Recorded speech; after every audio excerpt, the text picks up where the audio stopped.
ছাত্রশক্তির এক নেতা সরকারের কাছে অনুরোধ করে বলেন দ্রুত স্বাস্থ্য খাতে জরুরি অবস্থা জারি করতে।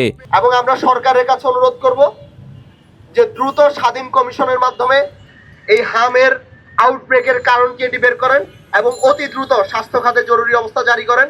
জরুরি অবস্থা জারি করার মাধ্যমে যে সমস্যাগুলো আছে সেগুলো সমাধান করেন।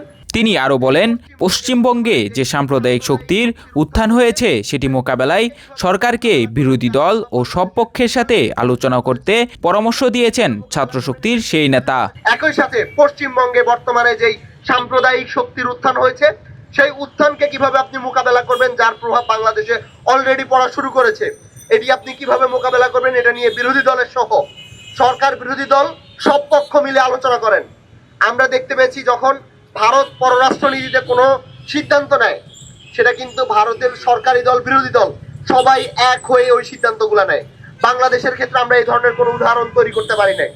এখন একটা নির্বাচিত সরকার এসেছে, আপনারা আল্লাহর হস্তে এই উদাহরণটা তৈরি করেন যে আমরা পররাষ্ট্রনীতির ক্ষেত্রে, দেশের সার্বভৌমত্বের ক্ষেত্রে আমরা সবাই এক জায়গায় আছি। আমাদের এখানে কোনো দেশ বিরোধী শক্তি নাই। আমরা সবাই বাংলাদেশের জন্য চাই, বাংলাদেশের ভালো চাই, এই বাংলাদেশকে গড়তে চাই। এই প্রত্যয় ব্যক্ত করে আজকে আমাদের এই প্রোগ্রাম এবং আমার বক্তব্য এখানে শেষ করছি।